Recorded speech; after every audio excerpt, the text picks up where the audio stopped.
The Guardian.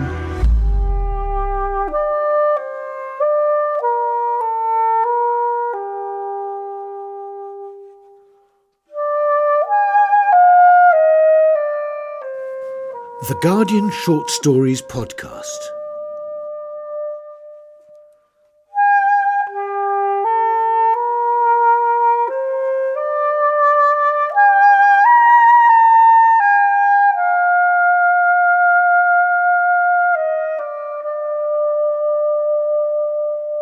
Hi, I'm Nathan Englander, and I'm going to read Isaac Babel's The Story of My Dovecote. For Maxim Gorky.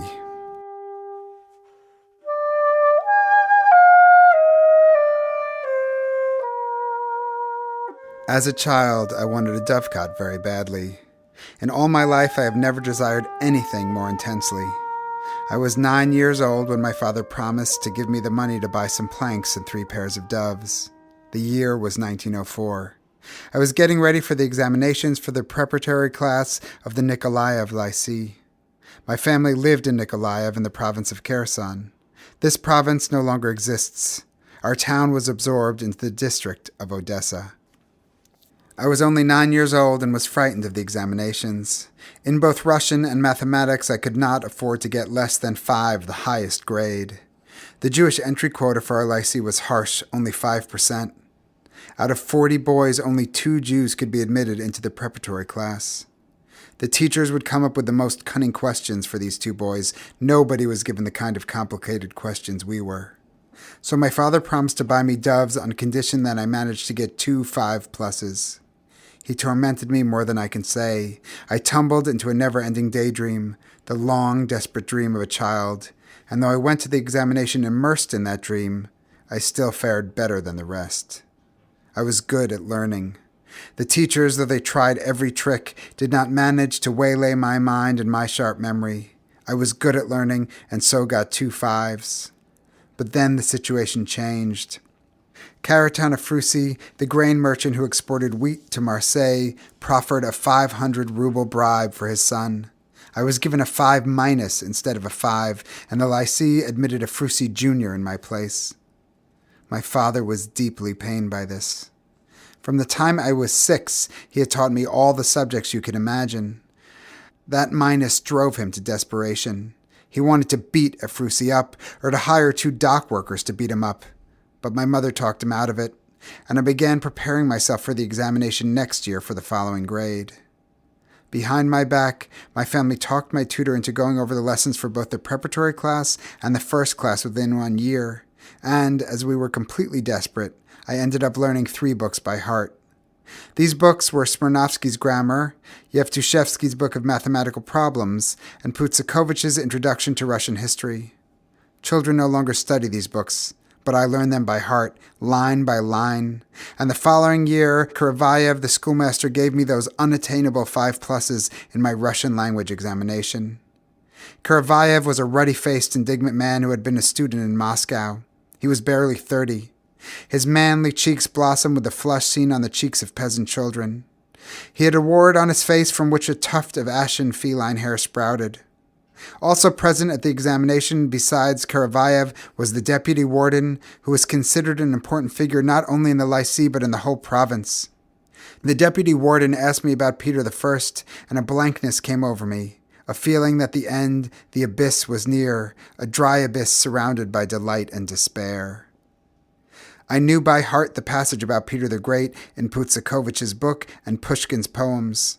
I recited the poems in sobs. Faces swarmed into my eyes, mixing and shuffling deep inside like a fresh deck of cards, while I, shivering, straight-backed, shouted out Pushkin's verses with all my might as fast as I could. I went on shouting the verses for a long time, nobody interrupting my crazed rambling. Across my crimson blindness, across the freedom that had taken hold of me, I only saw Pyatnitsky's old face leaning forward with its silvery beard. He did not interrupt me, but turned to Karavayev, who was rejoicing in Pushkin and me, and whispered, "What a nation! The devil is in these Yids." When I finished, he said, "Very good, off you go now, my little friend." I left the classroom and went out into the corridor, and there, leaning against the unpainted wall, I woke from the convulsions of my dreams. Russian boys were playing all around me. The school bell hung nearby over the official-looking flight of stairs. A watchman was dozing on a broken chair. I gazed at him and began to come back to my senses. Children came creeping toward me from all sides. They wanted to poke me and get me to play with them. But suddenly Pyatnitsky appeared in the corridor. Passing by me, he stopped for an instant, his frock coat undulating in a heavy, slow wave over his back. I saw emotion in his large, fleshy, gentlemanly back, and I went up to him. "Children," he told the schoolboys, "leave this boy alone." And he laid his fat, tender hand on my shoulder. "My little friend," Pyatnitsky said, turning to me, "you can go and tell your father that you have been accepted into the first class." A magnificent star shone on his chest, medals tinkled by his lapel, and hemmed in by the murky walls, moving between them like a barge moving through a deep canal, his large black uniform body marched off on rigid legs and disappeared through the doors of the headmaster's office. A little attendant brought him tea with solemn ceremony, and I ran home to our store. In our store, a music customer sat scratching his head in the grip of indecision. When my father saw me, he abandoned the music and drank in my story without a moment's doubt. He shouted to his sales clerk to close the store and rushed over to Sobernaya Street to buy me a cap with the school emblem on it. My poor mother barely managed to wrest me away from my delirious father. She stood there pale, trying to foresee my fate. She kept caressing me and then pushing me away in disgust. She said that a list of all the children admitted into the lycée was always published in the newspapers, and that God would punish us, and that people would laugh at us if we bought a school uniform ahead of time. My mother was pale. She was trying to foresee my fate in my eyes, and looked at me with bitter pity, as if I were a little cripple, for she was the only one who fully realized how luckless our family was. All the men of our clan had been too trusting of others and too quick to take unconsidered action. We had never had any luck in anything. My grandfather had once been a rabbi in Belayat Tserkov, had been chased out of town for blasphemy, and then lived in scandal and poverty for another 40 years, learning foreign languages, and started going insane in his 80th year. My uncle Lev, my father's brother, studied at the yeshiva in Volozhin, evaded conscription in 1892, and abducted the daughter of a quartermaster serving in the Kiev military district. Uncle Lev took this woman to California, to Los Angeles, where he abandoned her, and he died in a madhouse among Negroes and Malays. After his death, the American police sent us his belongings, a large trunk reinforced with brown iron hoops from Los Angeles. In this trunk were dumbbells, locks of woman's hair, uncle's talit, whips with gilded tips, and herbal tea in little boxes trimmed with cheap pearls. The only men left in the family were Mad Uncle Simon, who lived in Odessa, my father, and me. But my father was too trusting of others. He offended people with his exhilarating welcome of first love. They did not forgive him for this, and so cheated him. This was why my father believed that his life was governed by a malevolent fate, an inscrutable being that pursued him and that was unlike him in every way. So in our family, I was my mother's only hope. Like all Jews, I was short in stature, weak, and plagued by headaches from too much study.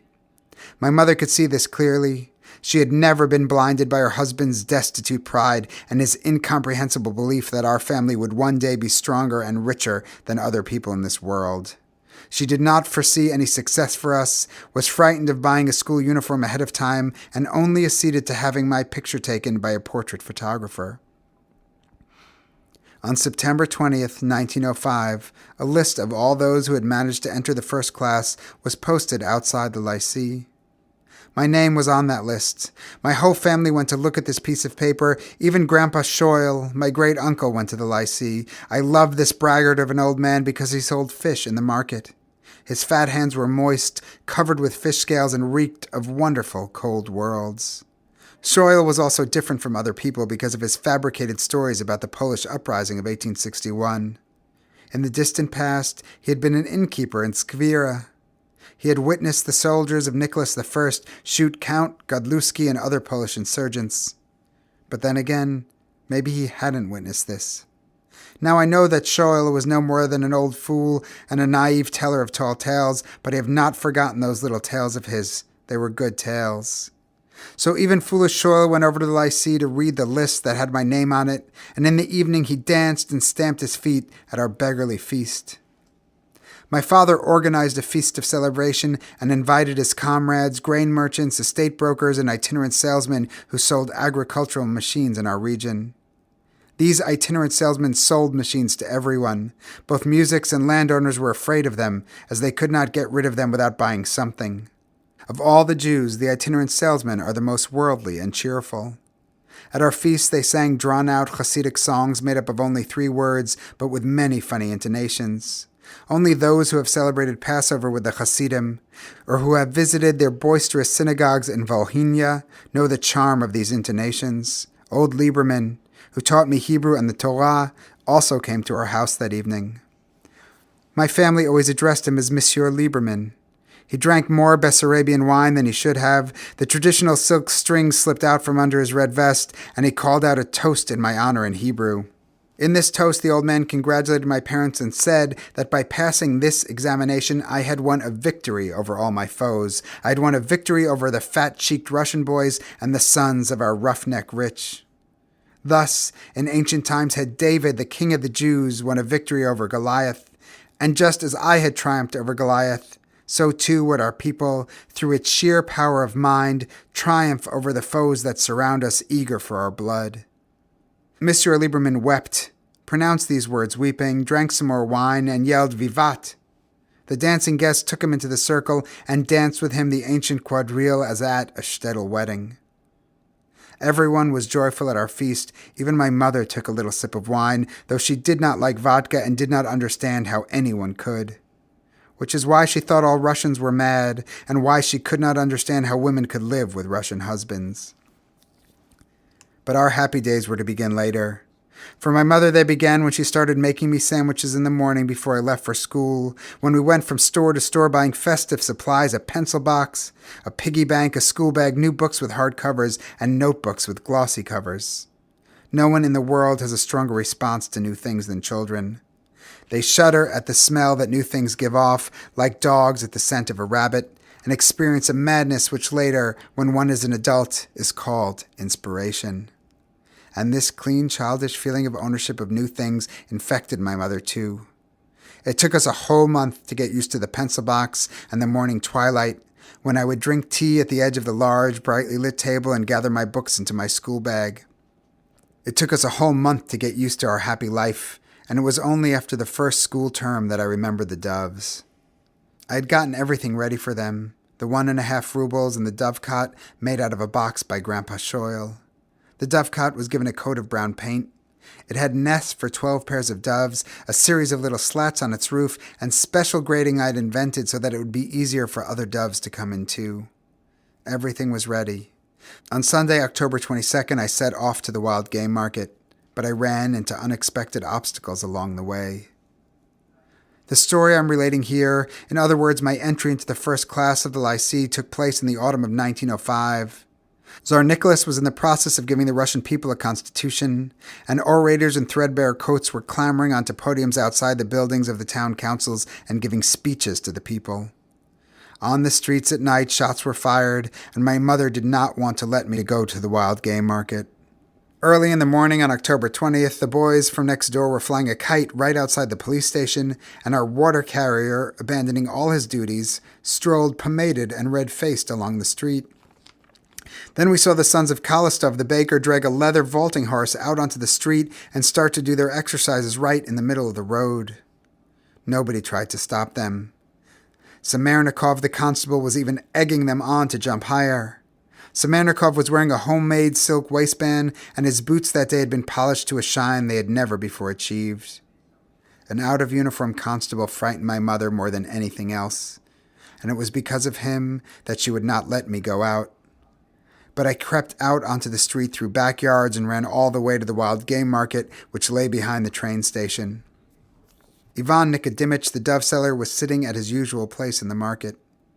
Besides doves, he was also selling rabbits and a peacock. The peacock, its tail fanned out, sat on a perch, darting its dispassionate head from one side to the other. Its foot was tied with a twisted string. The other end of the string lay wedged under Ivan Nikodimich's wicker chair. The moment I got there, I bought from the old man a pair of cherry-red doves with wonderful ruffled tails and a pair of crested ones and hid them in a sack under my shirt. I still had 40 kopecks after my purchase, but the old man wouldn't give me a male and a female Kryukov dove for that price. What I liked about Kryukov doves was their beaks, which were short, mottled, and amiable. 40 kopecks was the right price for them, but the old man overpriced them and turned away his yellow face, harrowed by the unsociable passions of the bird-catcher. As the market started closing, Ivan Nikodimych called me over, seeing that there weren't going to be any other buyers. Things turned out my way. Things turned out badly. Shortly before noon, or a little after, a man in felt boots walked across the square. He walked lightly on swollen feet, his lively eyes twinkling in his haggard face. "Ivan Nikodimych," he said as he walked past the bird-catcher, "gather up your bits and bobs. In town, the nobles of Jerusalem are being given a constitution. On Ribnaya Street, they've just served Grandpa Babel a helping of death." He made his way lightly among the cages, like a barefoot plowman walking along a field path. "This is wrong," Ivan Nikodimych muttered after him. "This is wrong," he shouted more adamantly, gathering up the rabbits and the peacock and pushing the Kryukov doves into my hands for 40 kopecks. I hid them under my shirt and watched the people run from the market. The peacock on Ivan Nikodimich's shoulder was the last to disappear. It sat like the sun in a damp autumn sky, like July on a rosy riverbank, a scorching July in long cold grass. There was no one left at the market, and shots were thundering not too far away. Then I ran to the train station, cut across the little park which suddenly seemed to turn upside down, and I dashed into a deserted alley tamped with yellow earth. At the end of the alley sat legless Makarenko in a wheelchair in which he rode around town selling cigarettes from a tray. "Makarenko," I said, breathless from running, and patted the legless man on the shoulder. "Have you seen Shoil?" The cripple didn't answer. His rough face of red fat and fists and iron was shining translucently. He was fidgeting in his chair. His wife, Katyusha, turning her puffed-up backside toward us, was riffling through things that lay scattered on the ground. "How many have you counted?" the legless man asked her, pitching away from the woman with his whole body, as if he knew in advance that he wouldn't be able to bear her answer. 7 pairs of spats, Katyusha said without straightening up. 6 duvet covers. Now I'm counting the bonnets. "Bonnets!" Makarenko shouted, choked, and made a sound as if he were sobbing. "Obviously, God has chosen me to bear the cross. Katyusha, people are carting off whole bales of cloth. These people get nice and proper things, and what do we get? Bonnets." And sure enough, a woman with a beautiful, fiery face went running down the alley. She was holding a bunch of fezzes in one hand and a bolt of cloth in the other. In a happy, desperate voice, she was calling out to her children who had disappeared. A silk dress and a blue jacket trailed after her scuttling body, and she didn't hear Makarenko, who went rushing after her in his wheelchair. The legless man couldn't catch up with her. His wheels rattled. He moved the levers with all his might. "Madame," he yelled deafeningly. "Madamochka, where do you get the calico?" But the woman with the scuttling dress was no longer to be seen. A rickety cart came flying around the corner where she had just disappeared. A young peasant was standing upright in the cart. "Where has everyone run off to?" the young man asked, raising the red reins above his nags who were straining in the collars. "Everyone's on Sobernaya Street," Makarenko whined in an imploring voice. "Everyone's there, my dearest, my very dearest friend. Whatever you can grab, bring it here to me. I'll buy everything." The young man leaned forward over the front of his cart and whipped his skewbald nags. They bounced in their dirty cruppers like colts and went galloping off. The yellow alley was once again left yellow and empty. The legless man glared at me with his dead eyes. "Well, am I not the man that God singled out?" he said lifelessly. "Am I not the son of man, huh?" And he stretched out a hand flecked with leprosy. "What have you got there in that bag?" he said, snatching away the sack that had warmed my heart. The cripple's fat hand turned the sack upside down, and he pulled out a cherry-red dove. The bird lay in his palm, its feet sticking up. "Doves," Makarenko said, and rolled up to me with squeaking wheels. "Doves," he repeated, and slapped me across the face. He hit me hard with the palm of his hand, crushing the bird. Katyusha's puffed-up backside loomed before my eyes, and I fell down in my new overcoat.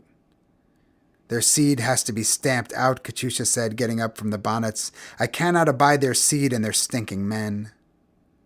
She also said other things about our seed, but I no longer heard anything.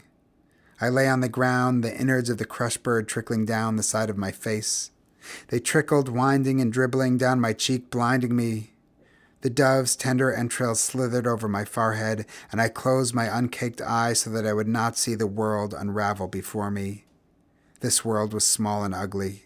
A pebble lay in front of my eyes, a pebble dented like the face of an old woman with a large jaw. A piece of string lay near it and a clump of feathers still breathing. My world was small and ugly. I closed my eyes so I wouldn't see it and pressed myself against the earth that lay soothing and mute beneath me. This tamped earth did not resemble anything in our lives. Somewhere far away, disaster rode across it on a large horse, but the sound of its hooves grew weaker and vanished, and silence, the bitter silence that can descend on children in times of misfortune, dissolved the boundary between my body and the unmoving earth. The earth smelled of damp depths, of tombs, of flowers. I breathed in its scent and cried without the slightest fear. I walked down a foreign street filled with white boxes, walked in my raiment of blood-drenched feathers, alone on sidewalks swept clean as on a Sunday, and I cried more bitterly, more fully and happily than I would ever cry again. Whitened wires hummed above my head. A little mongrel mutt was running in front of me. In a side street, a young music in a vest was smashing a window frame in the house of Caraton of Frusi. He was smashing it with a wooden hammer, his whole body steeped in the movement. He breathed in deeply, smiled in all directions, the gentle smile of drunkenness, of sweat and hearty strength. The whole street was filled with the crackling, crashing song of shattering wood. All this music wanted was to flex his back, to sweat, and to yell out bizarre words in an unknown, not Russian language. He shouted them and sang, opening his blue eyes wide, until a religious procession appeared on the street, marching from the town council. Old men with painted beards were carrying the portrait of a neatly combed czar. Banners with sepulchral saints fluttered above the religious procession. Inflamed old women were running in front of it. When the music in the vest saw the procession, he pressed the hammer to his chest and went running after the banners while I, waiting for the procession to pass, carefully made my way to our house. It was empty. Its white doors stood open. The grass by the Dovecote was trampled down. Kuzma, our janitor, was the only one who had not left our courtyard. Kuzma was sitting in the shed, laying out Shoyl's dead body. "The wind brings you in like a bad splinter," the old man said when he saw me. "You were gone for ages. See how the townsfolk have hacked our grandpa down." Kuzma began sniffling, turned away, and pulled a perch out of the fly of Grandpa's trousers. 2 perches had been shoved into Grandpa, one into his fly, the other into his mouth, and although Grandpa was dead, one of the perches was still alive and quivering. "Just our Grandpa's been hacked down, no one else," Kuzma said, throwing the perches to the cat. "You should have heard him curse their goddamn mothers up and down. What a sweet man he was. You should lay 2 fivers on his eyes. But back then, just 10 years old, I had no idea what dead people needed fivers for." "Kuzma," I whispered, "save us." And I went over to the janitor, embraced his old bent back with its crooked shoulders, and peered at Grandpa Shoyl from behind the janitor's back.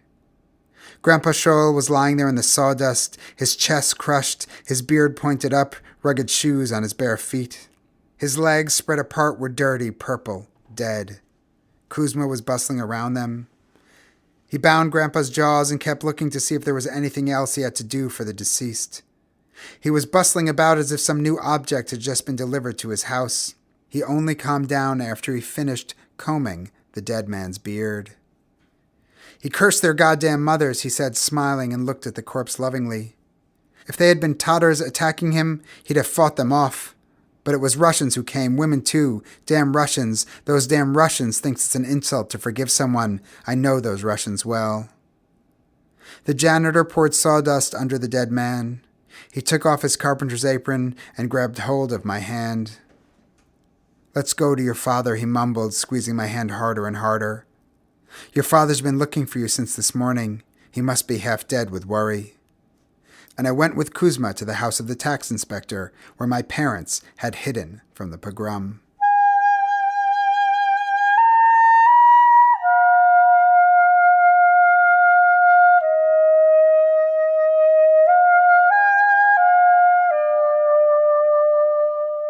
Now here's Lisa Allardyce, editor of Guardian Review. Tell me, why did you choose this story? Yeah, I chose it simply because it's close to my heart. I actually referenced it in my last book. I had a character, declare it close to his heart, but there's a reason for that. And I teach it a lot. I think about it a lot. It's just an unbelievably beautiful story to me. I mean, I know it's dark and depressing, but I love his child narrator self. But what I really love is it's what a short story does.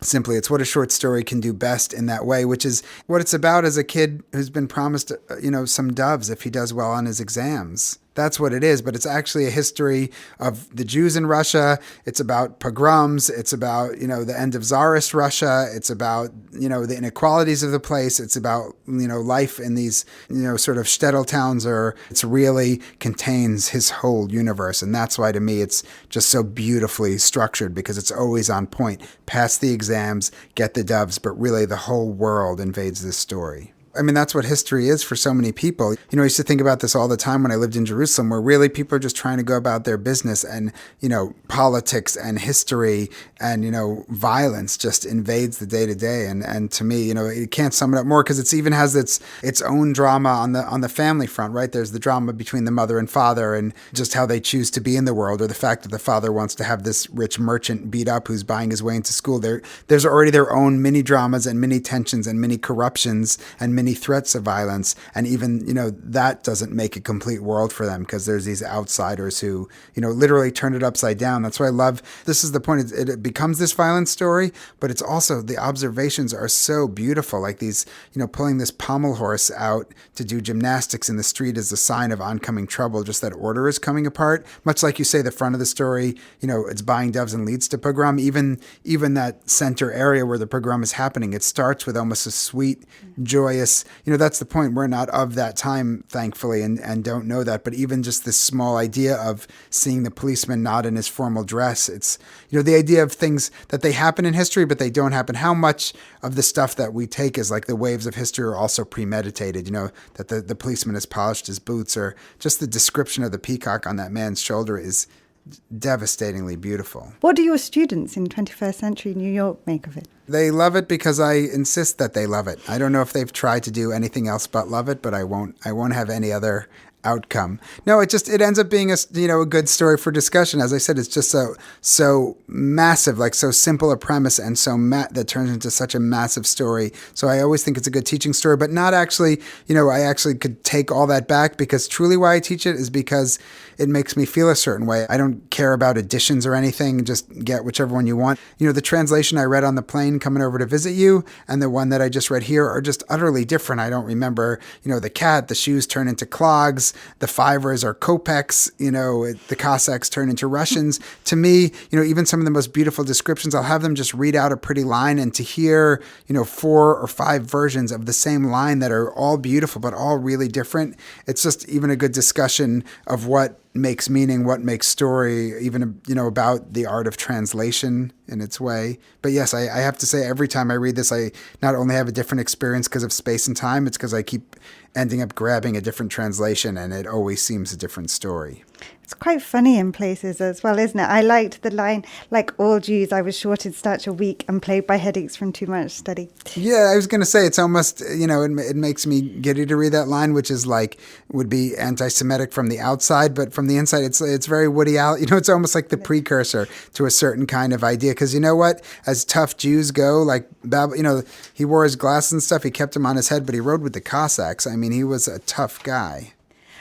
He was, of course, the great Russian Jewish writer, and you are now the Jewish writer of the short story at the moment. How much of an influence has he been in a broader scale? That's very generous, but he's a huge influence. I mean, it's just, to me, it's specific books and specific moment. I remember when I moved to Jerusalem, this is really at the start of '96, I didn't even have my apartment. I'd rented a place for the summer with a friend. Like, I just had a mattress on the floor, and I remember sitting there just reading through the Odessa stories of childhood and his Red Cavalry stories of, being in the, army and riding with the Cossacks and stuff, and the way his collected stories break down. And again, the collections also change how they're organized. But yeah, just to see these different sections and see a writer's development and his point of view shift and his concern shift and his life change through story. I'm a wild fan of these stories. I swattily Googled it just before I saw you, and Harold Bloom had, of course, written an essay about it, and he says that this story is so good because it contains so many of the faces of Jewishness,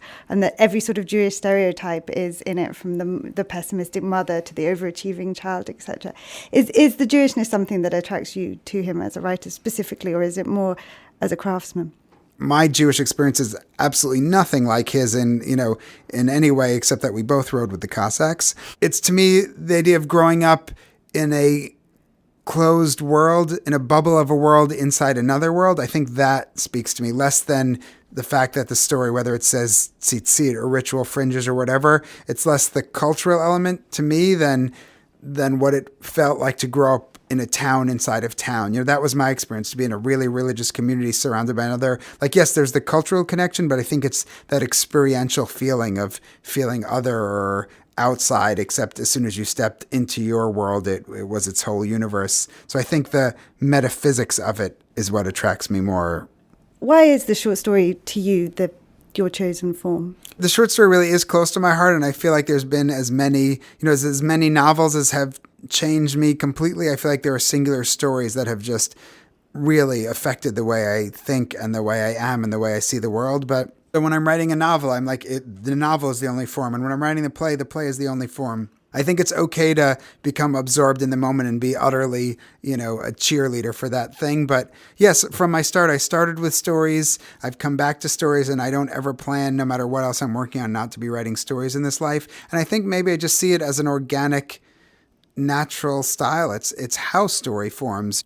I could tell you a story now that's as long as a short story. We've all had those phone calls. I feel like it's that. Every once in a while someone tries to tell you, a friend's, upset and wants to tell you a novel-length story on the phone. But you have to be a really good friend to sit through that or not ask to call back in a while. I really feel like this is actually in time and space. It is really once, I think people started using language and started communicating in that way. I really think this is the natural size of told story.